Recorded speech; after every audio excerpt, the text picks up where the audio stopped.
right, it's recording. Very good. Just going to pull up the PowerPoint and we can This meeting is start being it. recorded.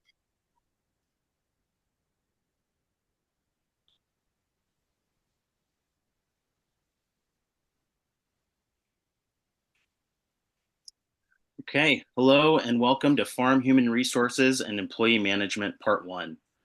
This is a third class of a six-part educational webinar series put on through a partnership between WSU Regional Small Farms Program and the North Olympic Development Council. Thank you so much for joining us.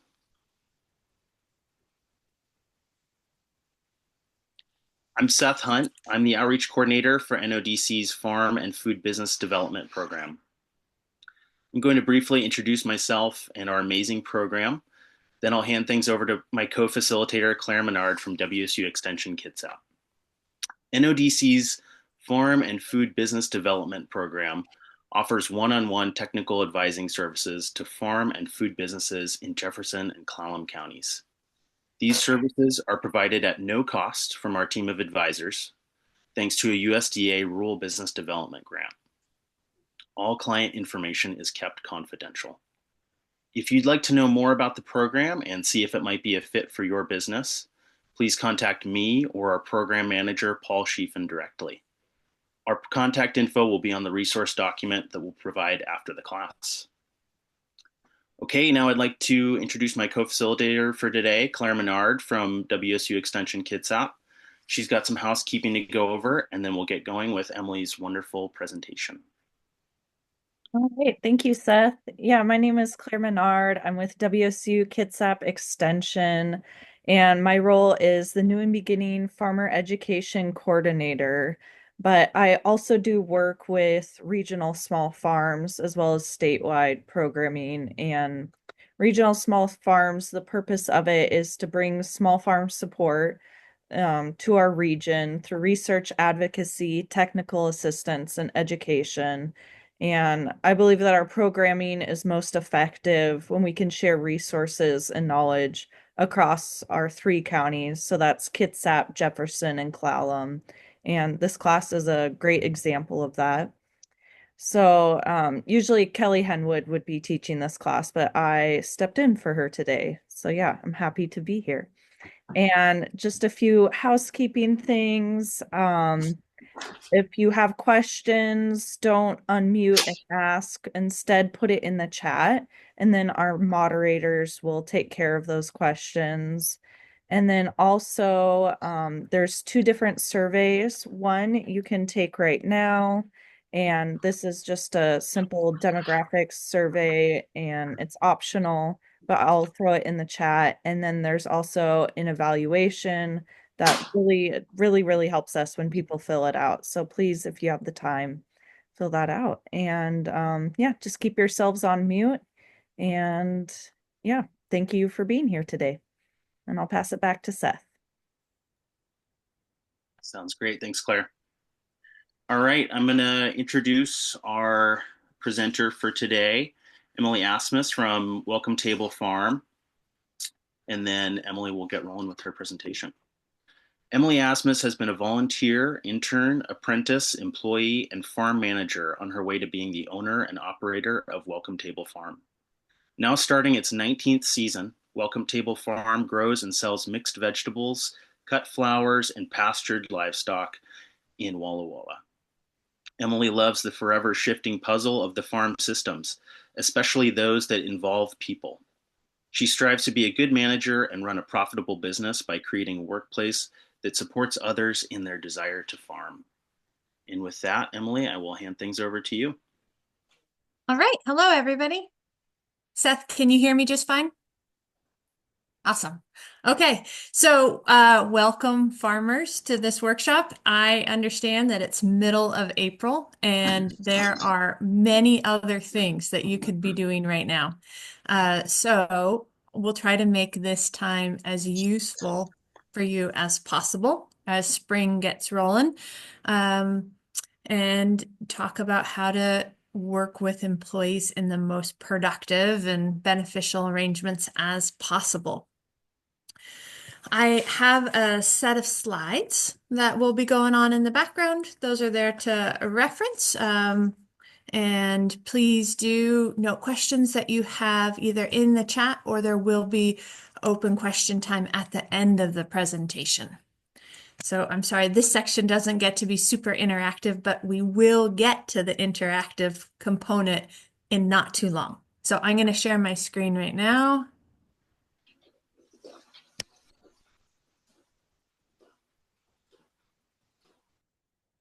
Sharing, are we there?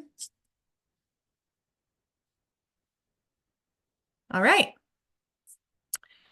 So there's a quick view of my one of my fields. I'm located in Walla Walla, Washington. So southeast corner of the state. Actually a pretty similar growing area to those of you in the rain shadow up there. I've also farmed in the Willamette Valley. It's where I got my start when I was finishing up at the University of Oregon. And then I farmed in Olympia. I was the farm manager at Grub for a few seasons before I returned to my hometown of Walla Walla to start my own operation. We have 25 acres and we grow mostly vegetables, but also cut flowers. And then we're doing some pastured pork and some lamb as well. So it's a pretty diversified operation. And we sell mostly direct marketed CSA, farm stand, market, and then wholesale to some local food hubs and some restaurants as well. So that's the quick synopsis of my history and operation. But I'm here to talk to you today about labor. And the reasons I think that you can have employees on the farm vary, and they're going to inform how many you have and their job descriptions. But these are some of my thoughts on why you would want to go about hiring people. The first is pretty obvious that there's more work than you can do personally. But it might be that there are some types of work that you personally don't want to do.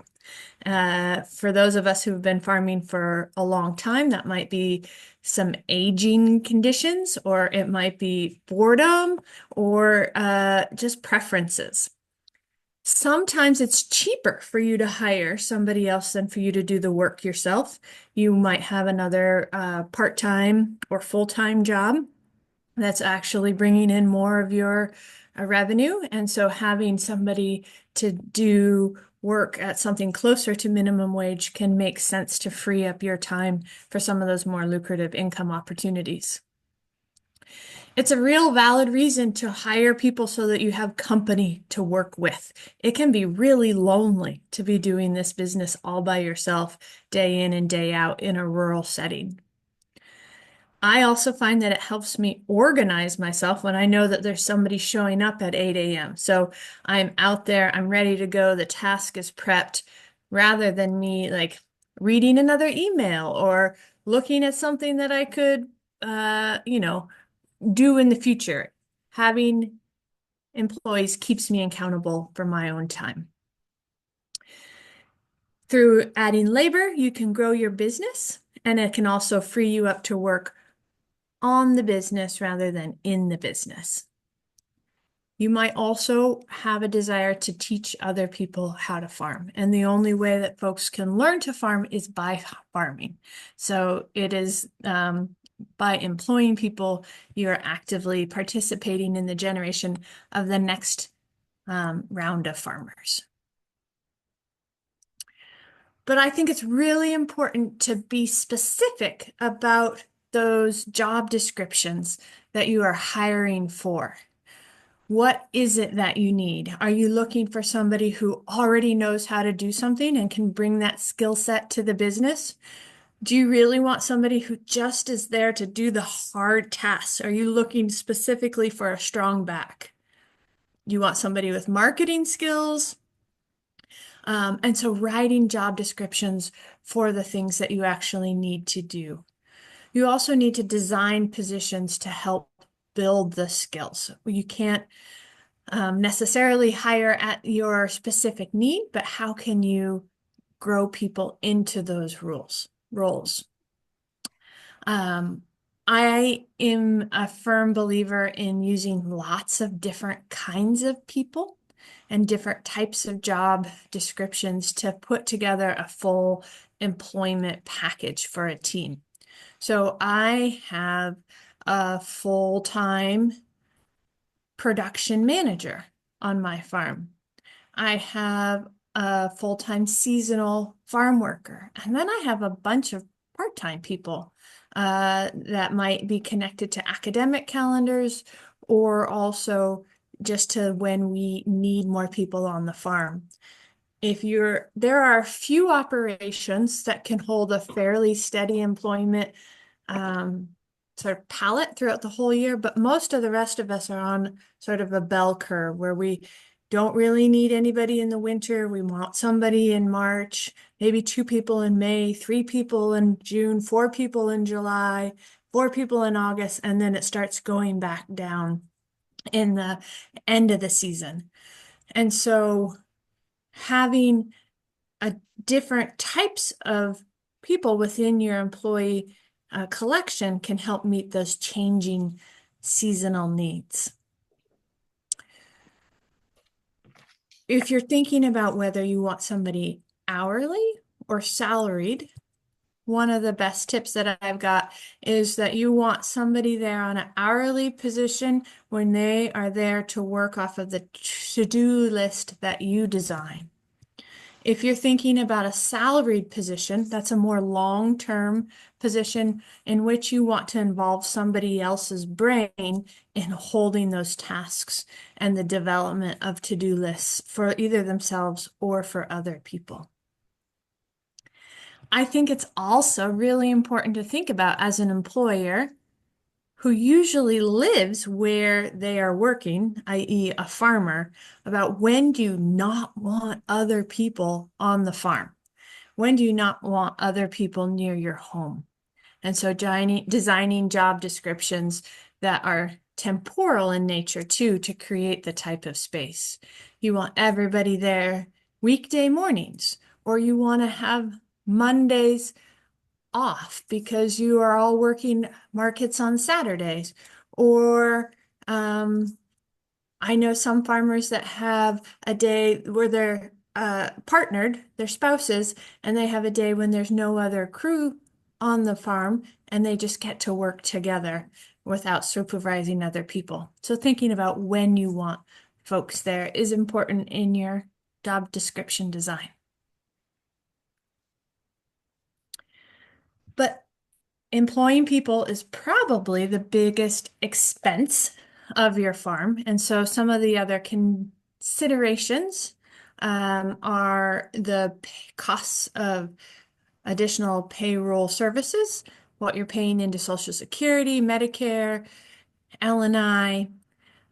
So you can make estimates there of your hourly costs and then increase that in your budget by 15 to 20% to cover other payroll costs. You can do your own payroll services. There are ways to calculate that on a simple Excel spreadsheet, or you can use a software. Like QuickBooks offers one for doing payroll. I use a software called OnPay. It seems to work a little bit better with 943, so agricultural employees. In terms of timesheets, I like to keep track of people's hours based on the tasks that they're doing. I have a few different L&I classifications. So folks that are harvesting are recording their hours in one column on a timesheet versus driving a tractor, because that is a different L&I category for me. You can have people do timesheets on paper, or apps like Clockify are becoming more and more common. But you need to make sure that those time and descriptions are really clear when you are offering and hiring the position. Washington State is also pretty awesome in the support it gives to our workers. So there is paid family and medical leave for folks who have put in more than 820 hours in the five prior quarters within Washington, so that if somebody who worked for you was going to have a baby, they could be on family leave or medical leave surrounding that, and you personally would not be assuming that leave expense, but they can be paying into that on a statewide basis. Also important to note, if you want to hire minors, so folks that are young, and it can be as young as 13, you can easily add a minor work permit onto your business license endorsement. Also, farm workers now get to be paid overtime, which is time and a half, which I think is a great incentive as an employer to never have anybody work more than a 40-hour week. That's more expensive than I think farms can usually afford. And it keeps a good check on life-work balance there. But how do you find the people to work on your farm? I think this is becoming a bigger issue.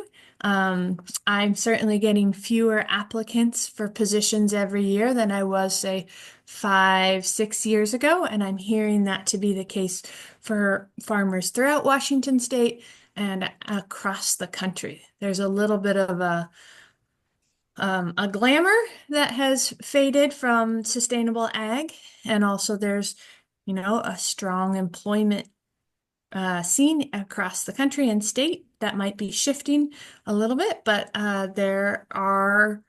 you gotta find people. They're not just coming to you. It's also like in terms of this season, hopefully you already have who you want hired. But if you don't, there are still ways and times to build out your full crew. I think one of the best things to do is just to get your farm presence known in the community. So are you hosting tours? Do you have events? Are you at farmers markets? Do folks know that you exist? So if anybody had an interest in farming, would they think to look on your website and see if you're hiring? I keep job descriptions on my website for the current year up, and then I'll say filled or please apply for next year.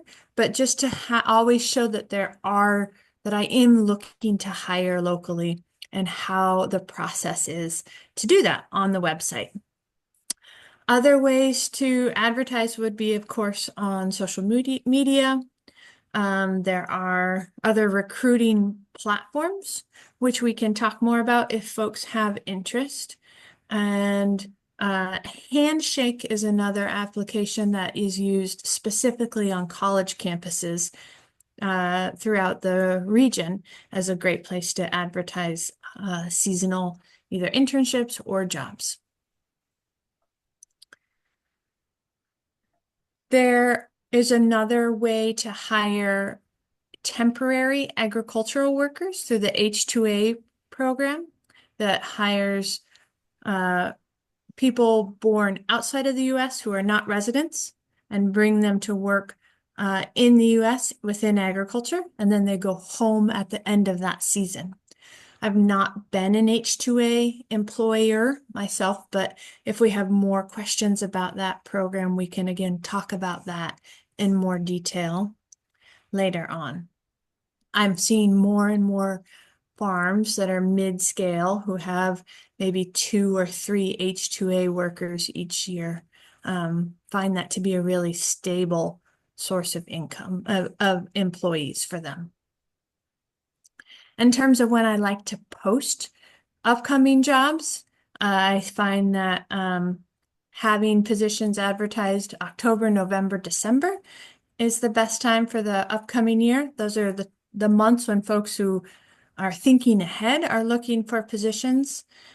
College students are a little bit later. They're more like January, February, March for the summer times. And then high school kids are later still. They're thinking about it in April or May for what they're going to do in June. It's also important to think about racial equity and opportunities for hiring. If you want to have really skilled farm workers on your farm, probably folks that are Spanish speaking, that are Latino, are going to have great skills, but they're not going to apply for your jobs if they are not advertised within their communities and in Spanish. And I think it's important not to just think about who can I hire for this season, but how can I develop employees for many future years. So you can see photos of my kids in this market scene. They all work with us on the farm and are at market. My eldest now basically runs our flower operation in the summer. And she's bringing some of her friends to work on the farm each year too. But there's progression, not just of your own kin, but of your community that can really be an evolving and long-term part of your workforce. Once you have somebody on board, there are a few things I like to make sure that I do to get everybody off to a good start. One, I always have a written job description with expectations that they are getting.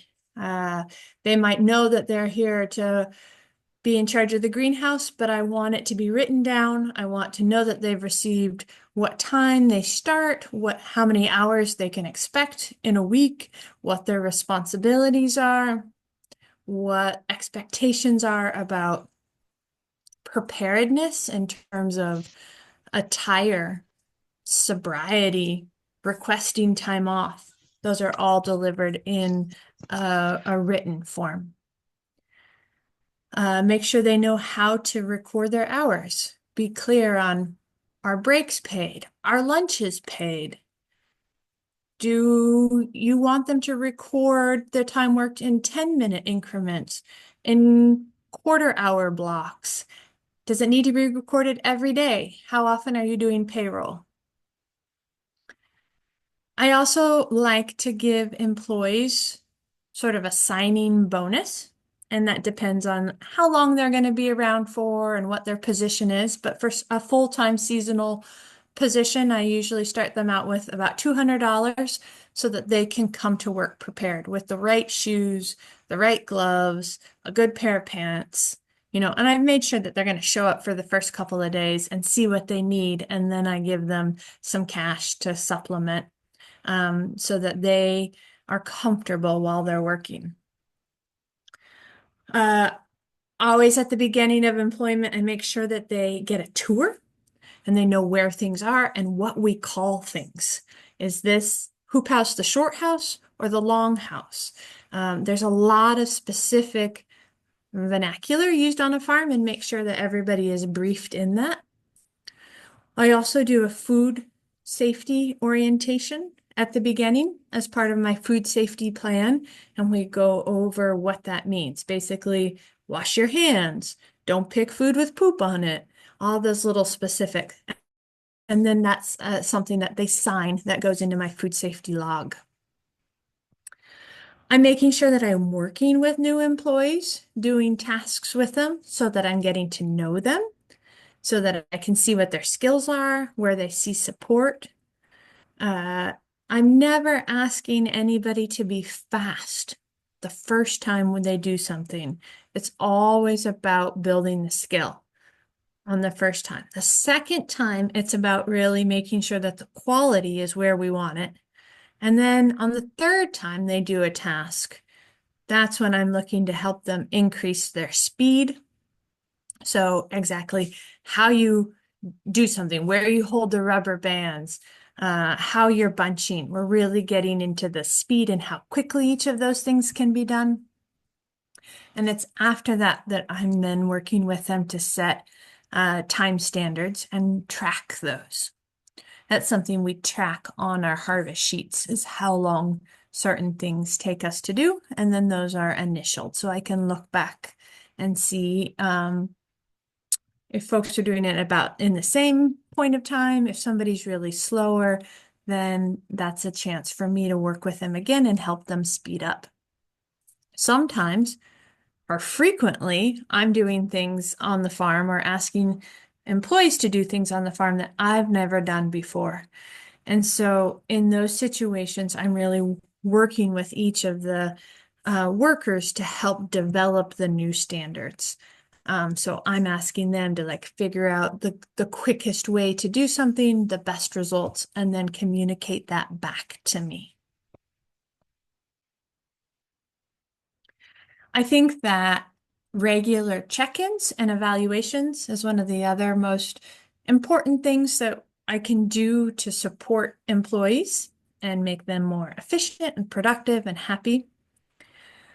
So we do that in a formal way at the end of the first week that they're working with me, at the end of the first month, and then mid-season, and then usually at the end of the season.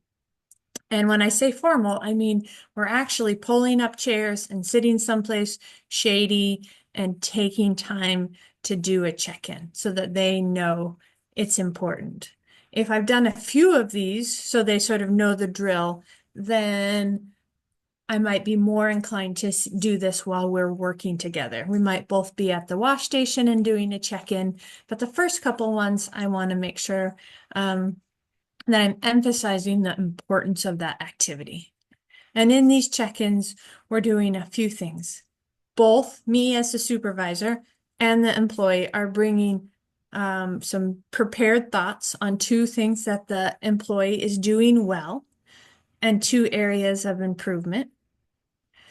And then also two things that are going well on the farm in general and two areas for improvement in that overall system.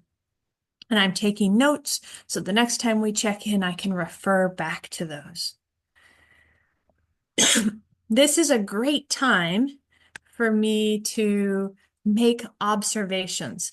I've noticed that you decrease in how quickly you're working throughout the day. Do you have thoughts on why that is? And they might say, I get so hungry. And then we can say, oh, we'll make sure we have a 10 o'clock snack break. Or you've been arriving a little bit late each day. What's going on? Why is this happening? Well, blah, blah, blah. And then we can brainstorm those situations together rather than me starting out in a punitive way. I always like to start things in a curious fashion and then include the worker in identifying the problems and in the solutions. So that makes it like there's very little tension when I need to follow up again and say, you were late again. Can we fix that? Or do we need to have you start coming in officially 15 minutes earlier? Or, whew, you look like you're dragging. Did you take your snack? No. Okay, make sure you do that. So it becomes a conversation without tension if it starts with that curiosity. I also learn a lot about what could be improved on the farm by making space for that when I ask the employees. Sometimes I don't know that we are out of Sharpies and no one can find the tape to label things. But somebody will tell me in this situation that they wouldn't just mention in a group circle, and then I can help solve whatever problem it is. In terms of ongoing training, I try to meet with my production manager, Laura, every day. So we're setting goals and we're determining who is doing what, how we can help each other. And then as a full crew, we also have a check-in. And that's where we can set harvest goals. We can do a farm walk. We can demonstrate a harvest technique or a wash pack standard. On our farm, especially in the summer, our days get really hot. And so we try to do most of our field work and be done in the field by noon. And for some folks, that means they're rolling in here and starting at 5 a.m. Other people are starting at 7. So I usually have that daily full crew check-in at 8 a.m., which is not the start of the day for everybody, but we have a group start, so we can then just say hi to everybody, check in, and do any of the full group things that we need to. I always make sure that there's a written list. We use whiteboards on the farm of things to do that have color codings and priorities or things we need to buy. Everybody can cross out if things are completed. Other people like to use apps. The Todoist app is one I know other farmers use. And so I don't want people trying to find me to figure out what to do next. So at the beginning of the day, they all know what they're starting on, and then they know what those other tasks are that they can move into automatically are. I also always make sure at the end of the day that people know what they can start on the next day. So that, again, there's some flexibility in our start time, and folks can sort of orient themselves and figure out how they're going to just plug in. Other end of day expectations, besides knowing what you're going to do to start the next day, are updating those task lists, doing some cleanup, and writing your hours down on the timesheets.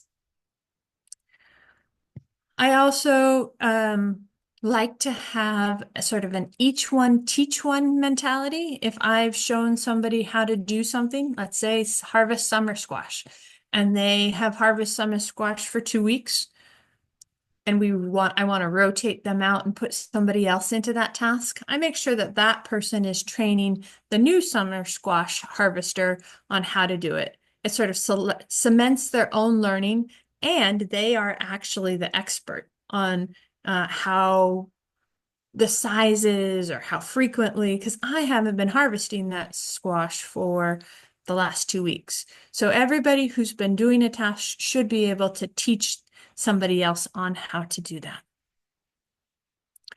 Also, for my returning employees, I make sure that they get some sort of a bonus for continuing education that happens in the off season if they want to attend a conference or a workshop or take a welding class at the community college.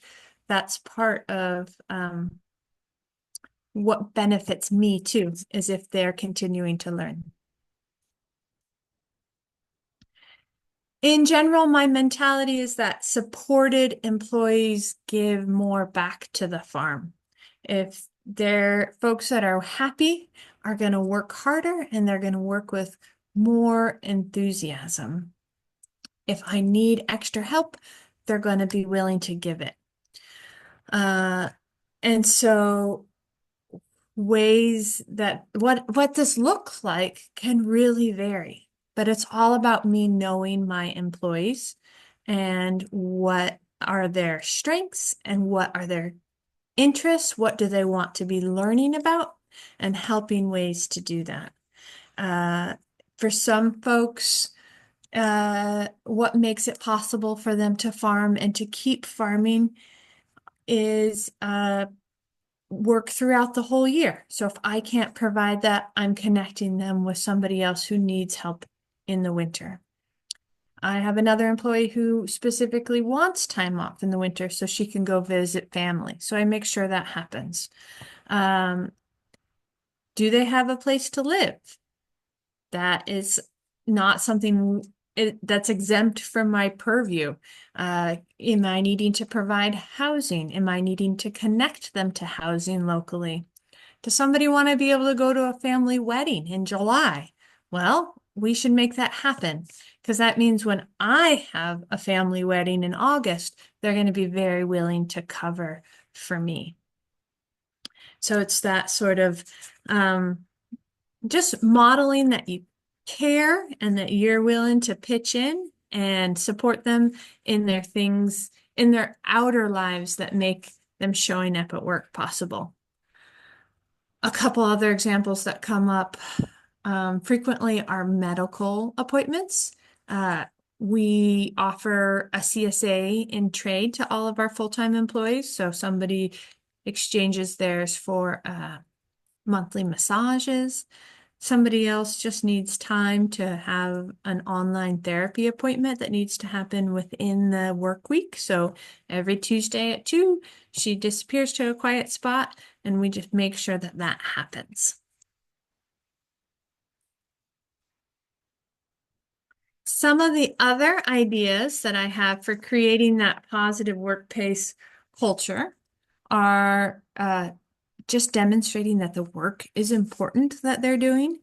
And I think the way that we can show that most effectively is by doing that work alongside them sometimes. Not every day, not for all the morning, but making sure that I'm out there picking green beans or harvesting sunflowers or washing bins in rotation. Not the most glamorous tasks, but they're important to get done. And so I too will do those sometimes. I make sure that I'm sharing our milestones. So if we're at a market and we break $2,000 for the first time that season, I'm making sure that they know. So we're talking about money, we're talking about income, we're talking about our CSA membership. And when we're hitting milestones or we're close to them, they're being involved in that.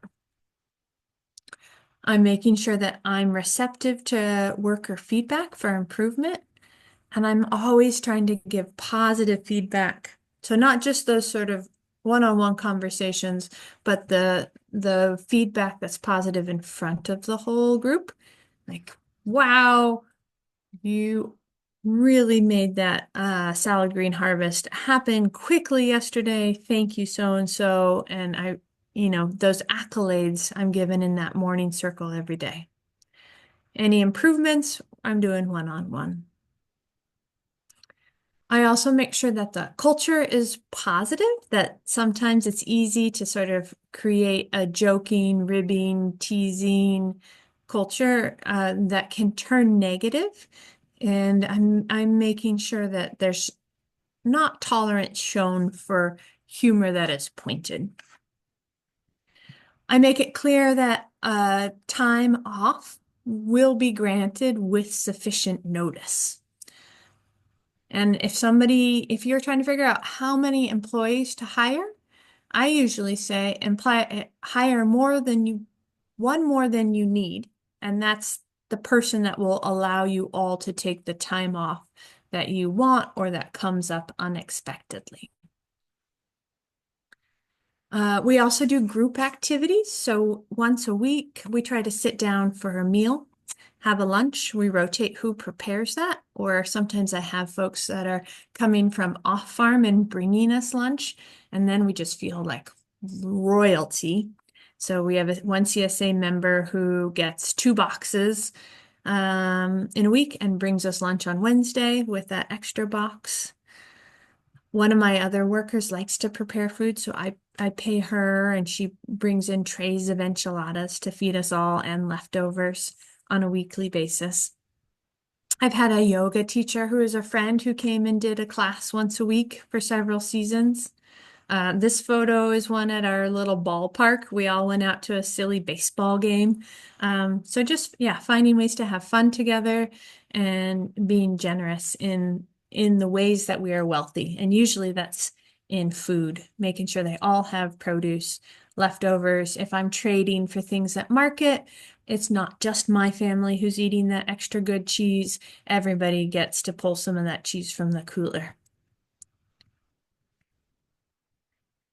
There is another class like this that will be offered later in the season that's all about keeping and retaining long-term employees. But I just wanted to take about 45 seconds in case you can't attend that class with Ellen to share my insight on this. The first is that if you start out with somebody who's awesome, don't make any overtures to offer them more employment until they've really been tested. For me, that's July. If you can survive July and still want to come back and I still want to have you back, then in August we can start talking about return employment. But make sure that they're meeting a milestone. Having people return is usually always a benefit to you. They're already trained, they know your systems, they have increased in value so much. They should receive a raise, at least that of a COLA, a cost of living adjustment, but something more substantial feels good. And they need a raise in responsibility. What can they do new? What do they want to learn? How will they stay engaged?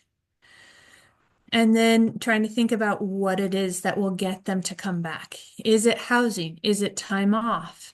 Is it paid time off? I think of returning employees as my own personal ticket to vacation. If I have folks who have been around the farm, that's what enables me to go away. They know what to do or when to ask for additional help, when to call me or somebody else if things come up. So that's pretty clutch right there. And I think never underestimating our own potential to improve as a manager is really important. That our employees' performance is directly tied to our skill as a manager. And I think the thing that I see that's hard in most situations are farm owners micromanaging employees. And that is exhausting. And I think really limits the growth of employees. And so I am always seeking to give my employees as much autonomy as possible. They should have the training, they should have the skills, they should know how to do things, they should know what they're going to do next, and they should have the ability to make calls. Is this arugula too holy that it shouldn't go to market? I'm going to stop harvesting. They should have that right. Or like, I think we need to increase how many bunches of carrots we're taking because we sold out last week. I want them involved in that. It means those aren't the best examples, but I want them to always feel like they have ownership in determining some of the scope of the tasks, evaluating the quality of the product, and having input in the process. And I have to be okay with things not always going as I would do them or I would plan for them. Likely I can do things faster. Likely I can do things better. But I can't do everything. So how am I going to get a team that together can do everything? A couple of other things that I've learned the hard way is that my spouse is not my employee. He is a teammate on the farm when he's present, but I don't get to treat him as an employee. Things go a lot better. And most always somebody can prove to be a valuable teammate as long as I'm accurately seeing what their skills are. The only time I've let somebody go is that was for bad attitude. That attitude can't always be coached. And if somebody doesn't want to be there or has other things in their life that is making it impossible for them to be present and positive, that's when I will make the call that they are not going to stay part of the team. I also think it can be really useful to work with a farm consultant as we improve as managers. I personally have worked with Ellen at Plant to Profit, and she's the one that's doing the next workshop on long-term employees. And I think that it's nice to have a brain to collaborate with as we seek to improve. All right, that's my final screen to share. I think we're going to move to questions. Thanks so much, Emily. That was a great presentation. Just want to remind everyone here, please put your questions for Emily in the chat and we will go through them there. We've got a chunk of time set aside for Q&A with Emily here, and then we are going to break out into small groups, and we've got some workshop questions for folks to go over and discuss together, and then we'll regroup as a whole after that and talk about our answers to those workshop questions. So I've got some questions that I've formulated for Emily. So I will probably get things kicked off, and then as I'm kind of going through my questions, we can take a peek over into the chat and see if folks have entered anything in. So I'm going to just start with mine. So Emily, what has been the most effective way for you to track cost and benefit for farm labor for particular crops or tasks? And how do you incorporate variability in employee performance? Yeah, efficiency is important. And as I said, payroll is one of my biggest expenses. So on a regular basis, on our harvest lists, we are tracking time that way. So I'll put up quantity of things needed, and whoever's harvesting will record what was actually brought in, how much time it took them to harvest, how much time it took them to wash, pack. I think these are the easiest ways to quantify time, and then we can run figures after that, or I can see who's taking longer to do those things. Uh, it's harder to run efficiency models off of weeding or tractor time that don't have a production unit associated with them. So I think you know how long it would take you to do the task. And so I always give an estimate when I set somebody up for something. I think that this should take you about 45 minutes. Please stop if you've done it for more than an hour and a half.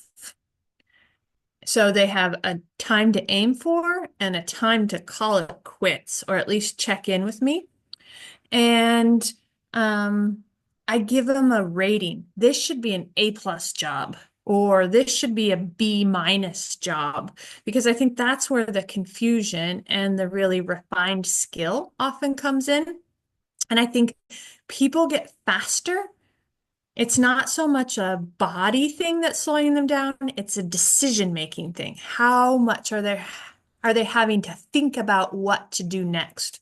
So if they know this needs to be really carefully done, then it's okay that it's slower. If I just want it to get through it and we're going for a C job, then they don't have to think much, they just get it done and they're not making those choices. So I find that to be really helpful. And then I just need to know my employees, who's fast at what. And I have them doing the right thing, or I have them building skills really intentionally. And there are trade-offs. I worked with somebody for 3 years who was so slow at almost everything.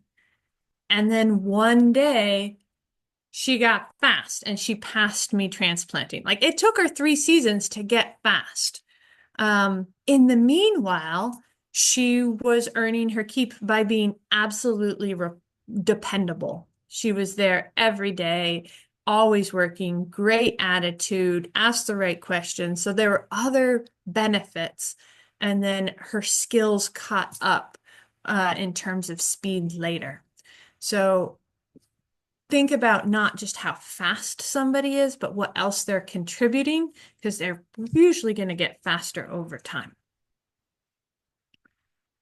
Excellent. I really appreciate just kind of the answers from kind of experience and those examples. I think that's really helpful to kind of illustrate things. So we've got a question from Joanne, and she asks, "Can you talk a little bit about how to work with L&I?"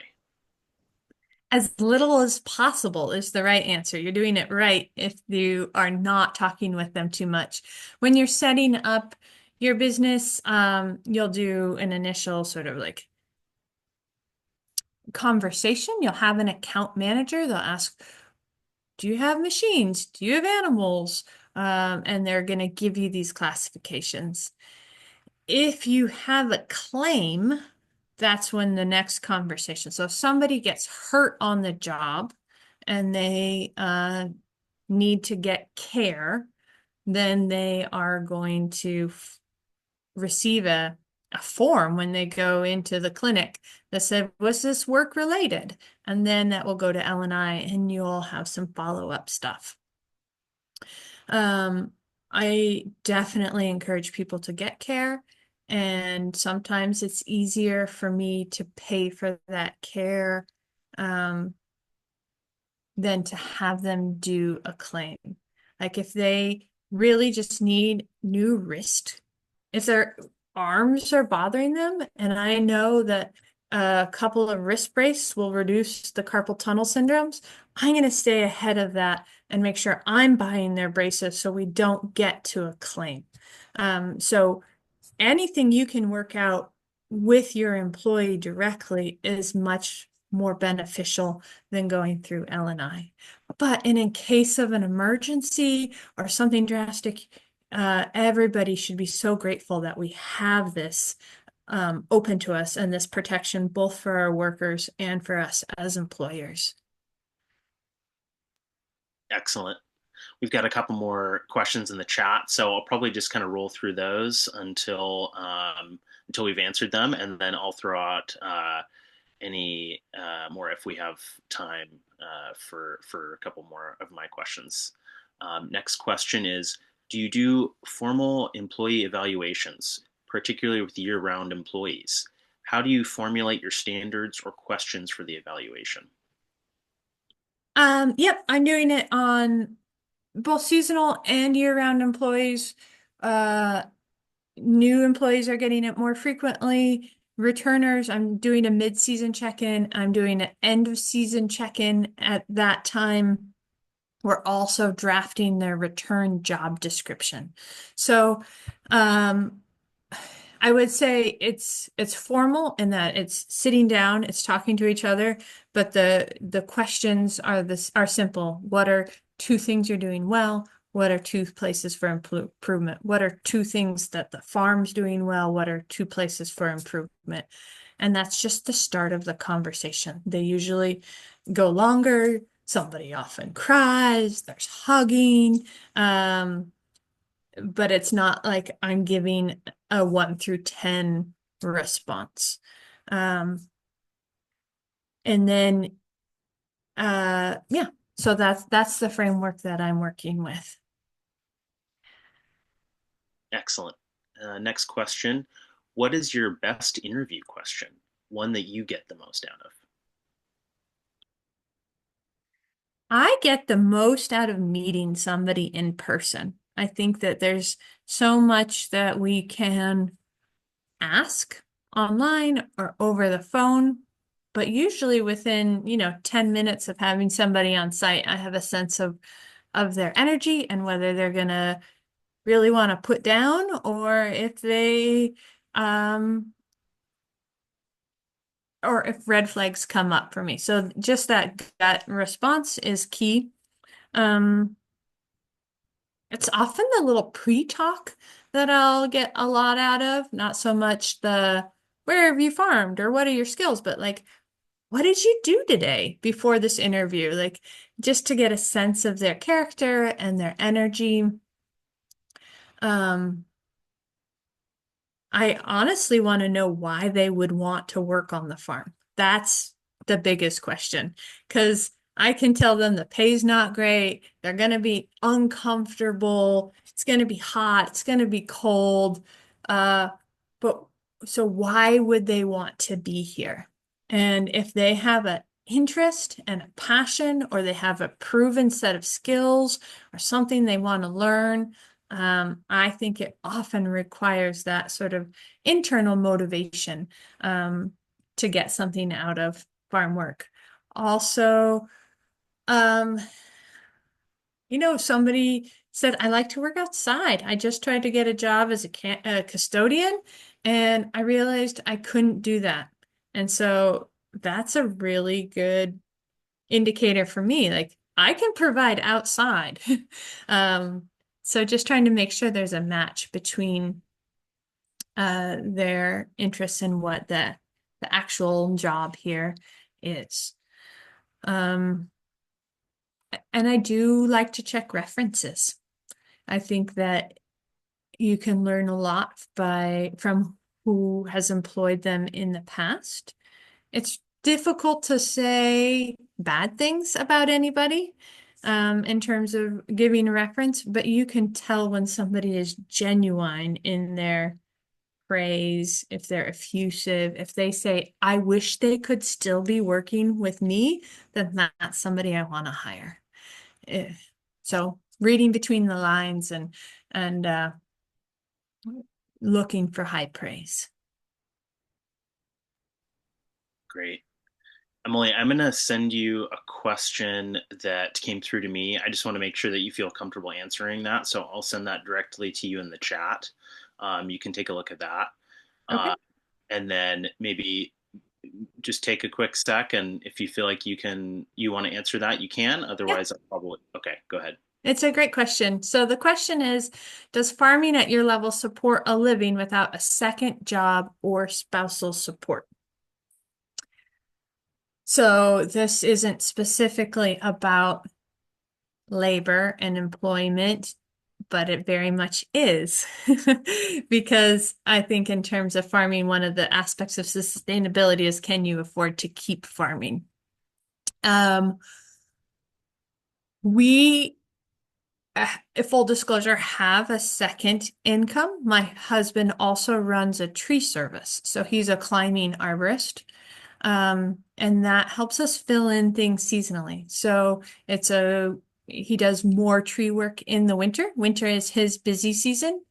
And I'm running some backup for him and our family. And in the summer, he's helping on the farm and running backup for me and the family.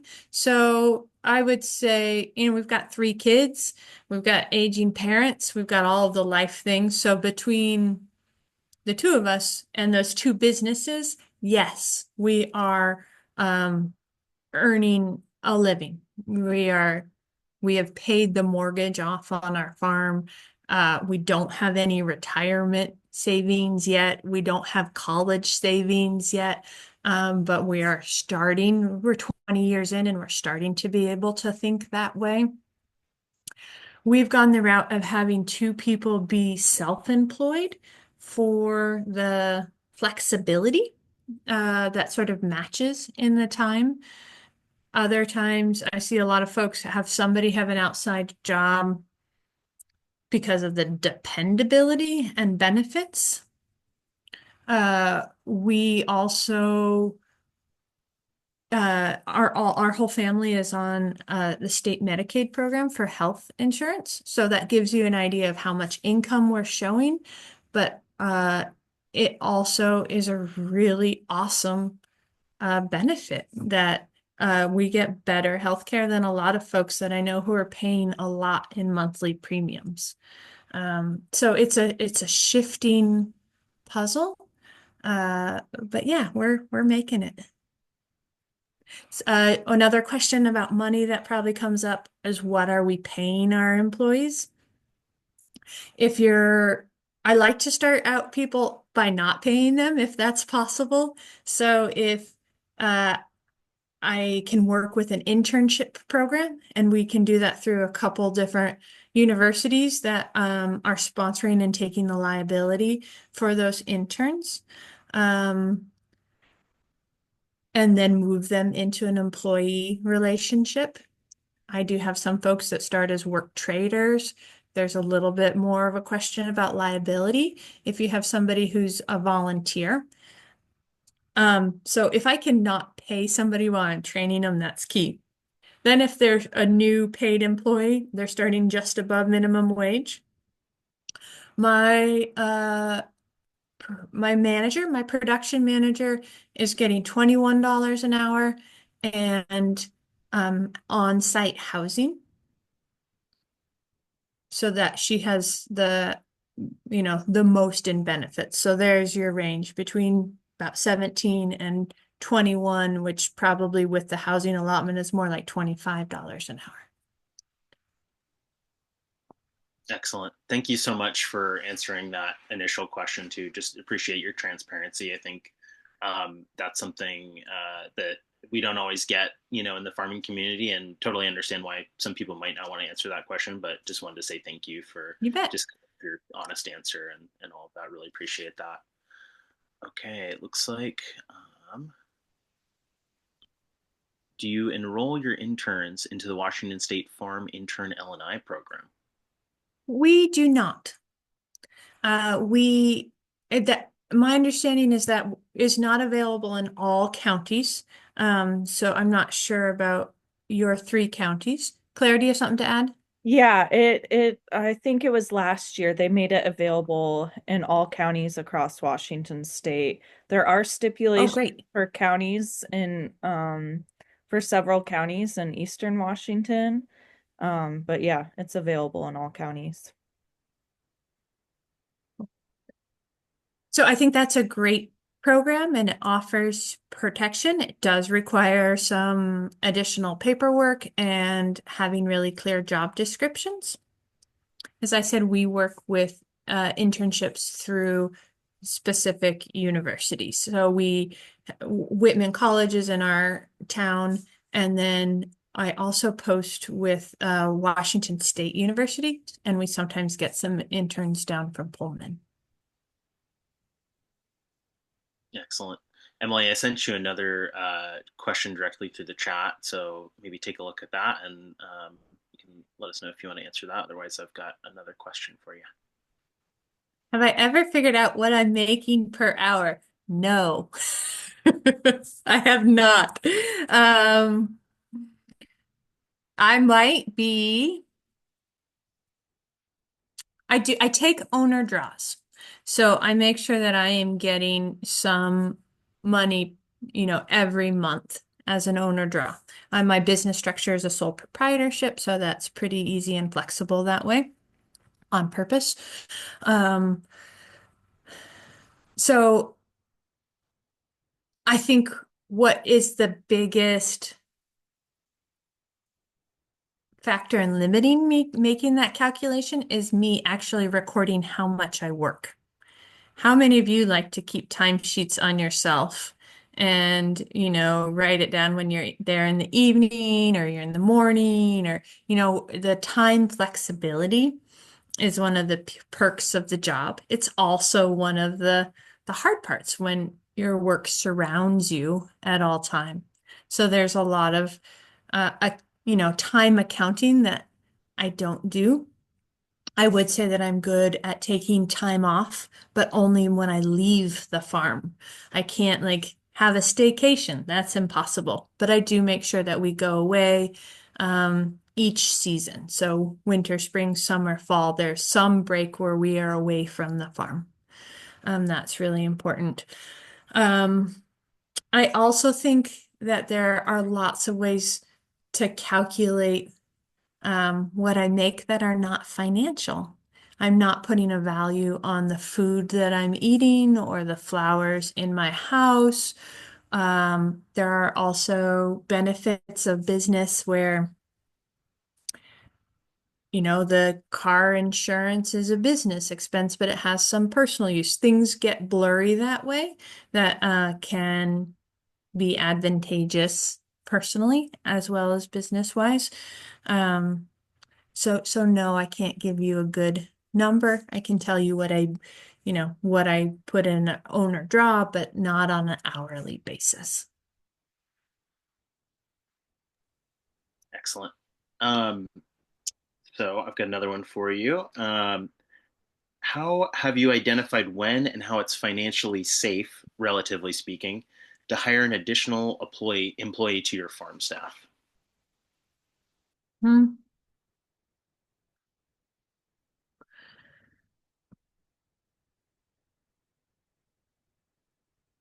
I think that you can do you can take a look at your overall earnings, your gross profit, and calculate what from there you can afford to put to payroll. Um, I would say it shouldn't be greater than 50%. I think that between 30 and 50 is in a working margin. So if you're in planning to increase production and you have a target number in mind, then you can think about what a percentage of that could go towards your payroll. Or you can just figure out like last year, we all worked too hard. We really needed another person. And but we don't have the margin. So if we add another employee for this role, we'll need to bring in this much more income to pay for their wages. Or you can break it down by enterprise. I want my CSA, like the numbers that's like pre-subscribed, to cover my manager's salary. Um, so you can think about it that way, that those numbers, an enterprise can balance a person. Um, and that an additional enterprise like market that will cover my personal take, and my wholesale accounts will cover farm overhead. So you can think about your different enterprises covering different things. I did say earlier that you probably want one more person than you think you do. So that, stuff always comes up. Somebody gets sick, somebody moves, somebody, like having somebody else floating around. I think it's very rare that you have an employee that shows up for a 40-hour week every week of the season that you're anticipating having them there. So safety is probably to have a little bit extra. And I do a lot of that little bit extra with part-time people too. So I have somebody who works a Saturday market shift. But that also means that somebody might be able to work a Friday market too, if my Friday market person can't come. Or those part-time people can really do a lot in terms of flexibility and sometimes giving you more time without going into overtime. So I think that's your safest bet is to hire partial time and have the increase hours rather than have more people that are not working enough.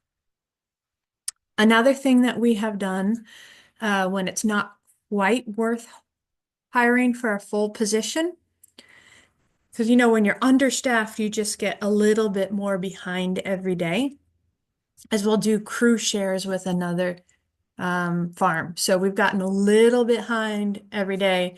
And then my neighbor farm will bring their 5 people over and help us get caught up in that one day. And then later in the season, we'll do the same. So some of these farm exchanges can just provide that little bit of boost.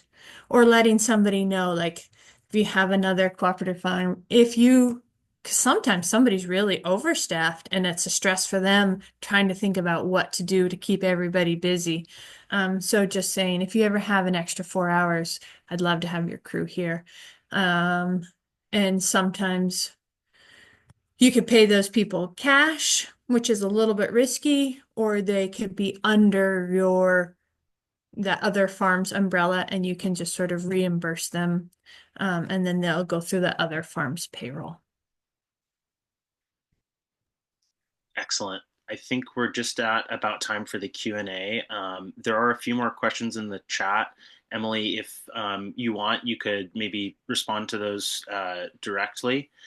Really appreciate everyone's questions and engagement here. And just want to do a short plug for the NODC Farm and Food Business Development Program. Our business advising and consultant team are available to help farm businesses and food businesses make some of this analysis around whether it's financially safe for you to either hire employees, or even if you're trying to decide whether it's safe for you to maybe leave a secondary job that you have and just go full time on the farm. So you do need to qualify for the program. You need to be Jefferson or Clallam County farmer food business in order to work with us. And there's a couple other things as well, but just wanted to let everyone know about that. And then, yeah, I think we're going to transition here into breakout rooms. It Can looks I like, answer one more of these questions? sure, It had to do with scaling up and cash flow versus payroll, and I think that's a real issue. So in the spring, especially, our um, the farm's income doesn't match our expense. Payroll exceeds what we're bringing in. And so finding ways to work on that creatively. So that's one of the big advantages of a CSA. If you're getting some of your income earlier in the season, that can cover the, the upfront payroll costs. We do a couple of other programs that also help with the cash flow issues. I do day camps at the summer on our farm.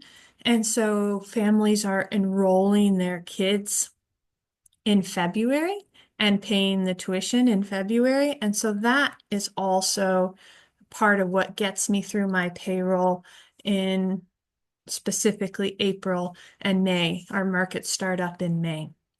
And then by the time that those kids are here in June and July, and I'm paying for the staffing for the farm, it can bankroll that income, that sort of double payroll.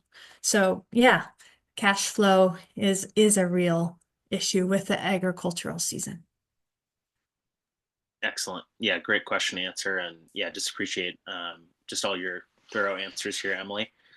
Okay, I think what we're going to do with the breakout session here is probably have two groups. So I will go ahead and assign folks, and then maybe Claire and Paul. What we can do is, just each maybe we can have pairs together. We can join a group, and then Emily, feel free if you want to also maybe join a group as well. I think what we'll do here is get these groups going and start the rooms, and then we will um, put the questions for the workshop in the chat in the breakout room, and folks can maybe just kind of take a minute to just sort of stew on the questions on their own, and then just come back together and just chat and try to come up with some kind of creative ideas around employment and becoming an employer in your business.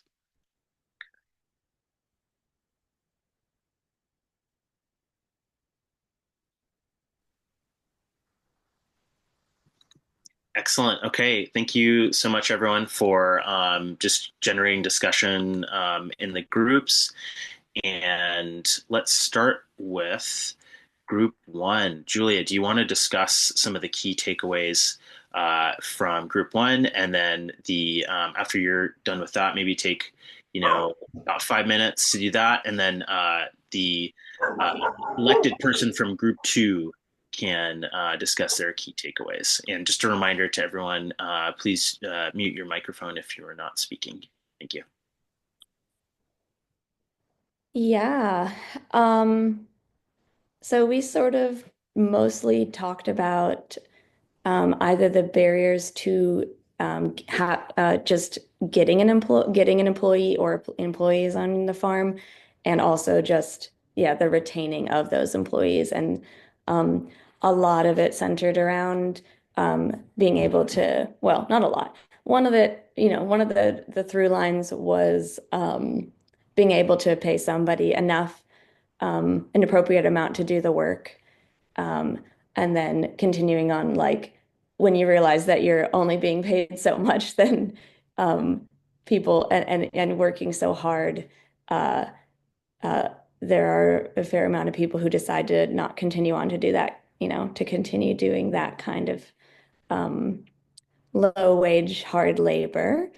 Um, and uh, and I guess um, perks, I guess, offering housing. Perhaps this might not be the housing that is the most ideal, with your fancy housing, as it were. But trying to find, like just the fact that you can offer, like, I think affordable housing or free housing um, to me as an employee. I'm not the farm owner, and as an employee, I think that's like extremely that's an extremely big perk because for most of my farming life, that was really essential. Um, and I think that sort of like where we went around, there's a couple other things sprinkled in there. Um, does that sound okay, y'all? Of what I said? What do you think, Heidi? Thumbs up? Great. Yeah, thanks, Julia. I really appreciate the perspective too of, just farm worker and employee, just kind of being able to provide just kind of that firsthand experience to the group. I think it's really important that those voices are highlighted, kind of when we're looking at either becoming an employer or becoming a better employer. That farm worker voices are really listened to, and I think Emily really demonstrated some really good tools for kind of how to open up some of those channels for listening and dialogue between um, ownership, management, and workers. So really appreciate all that. Okay, group two. So I'm going to volunteer to be the spokesperson for group two. I took some notes. We kind of went through every question. We kind of touched on it a little bit, so I'm just going to kind of breeze through it here real quick. Question one about barriers, the seasonality of it, and the challenge of again, what is it, Janet on that just spoke? The challenge of, yeah, you're bringing someone in, making them work hard, and then not being able to offer something over the winter. A lot of people kind of leave and move on to something else. And then the kind of out here in the peninsula specifically, it feels like a diminishing pool of resources. So the next year, that one person is no longer interested, or they found another farm to work with. So that was one of our challenges. The other one is the spontaneity of a farm owner's schedule. Sometimes limits the necessary structure you need for an employee.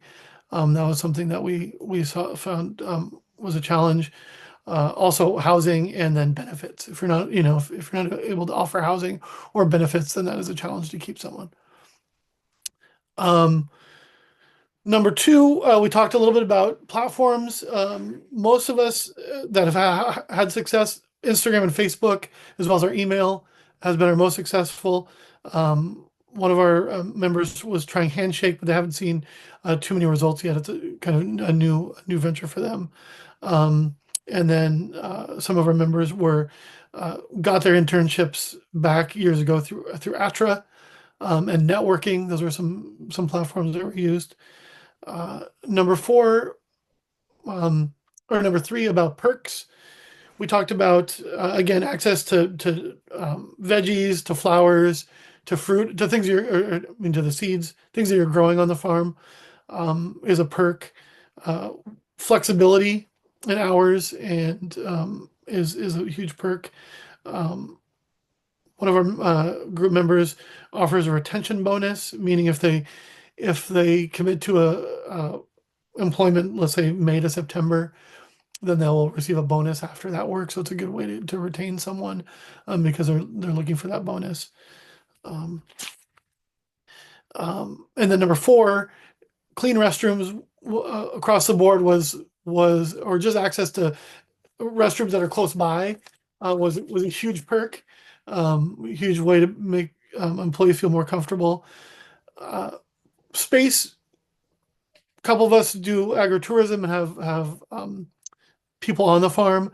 So a place where employees can take breaks, lunch breaks, or other breaks without being, harassed by customers, or just some place where they can go and kind of get away from it for a minute.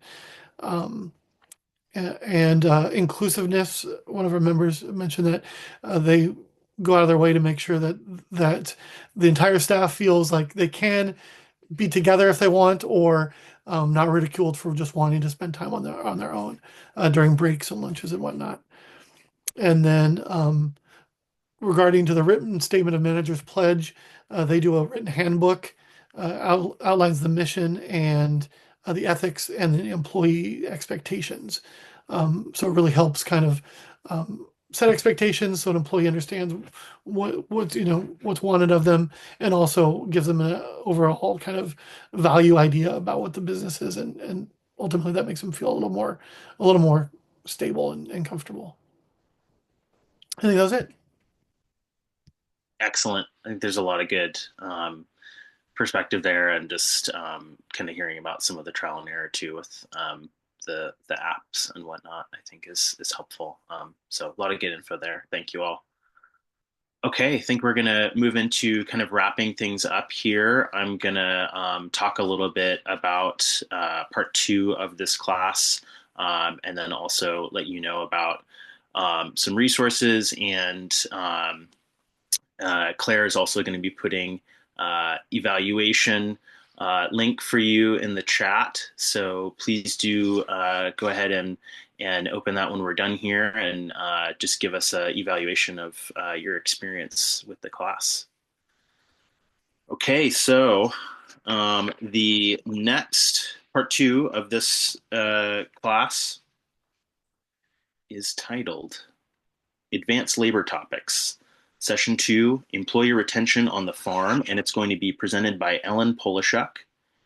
Currently, we don't have an exact date set for that, but it probably will be sometime in August. So please do keep an eye on WSU Regional Small Farms webpage for the exact date for that. But that's when part 2 will be happening. And then we also have a couple other classes in this class series that will be offered in the next couple months as well. So also please feel free to check back on that same webpage for dates for those next upcoming classes as well. Well, Oh, go ahead. oh, sorry. So Emily is actually the one, that's how I found out about Ellen Polishuk. And I was just hoping Emily could do a quick plug about how awesome and amazing Ellen is. How much I love Ellen. She is a retired-ish farmer. She put in, I don't know, 30 years in Maryland, selling in mixed vegetables into the DC markets. And her exit from farming has been into farm consulting. She's a whiz with books. She helped me redo my QuickBooks. She also facilitated a mastermind session with a dozen experienced farmers from around the country. So she does a cohort of those each year, and she started working with flower farmers now. And then I work with her on a one-on-one basis too. She's just so real and has done so much, and will lead a really productive discussion. So any opportunity to work with Ellen is worth taking, and it'll be fun, and she'll tell it to you straight, that's for sure. Thanks, Emily. Excellent. And we'll let you know these attendees. We'll send out a specific invite to that class to you that have been here. Yes, absolutely.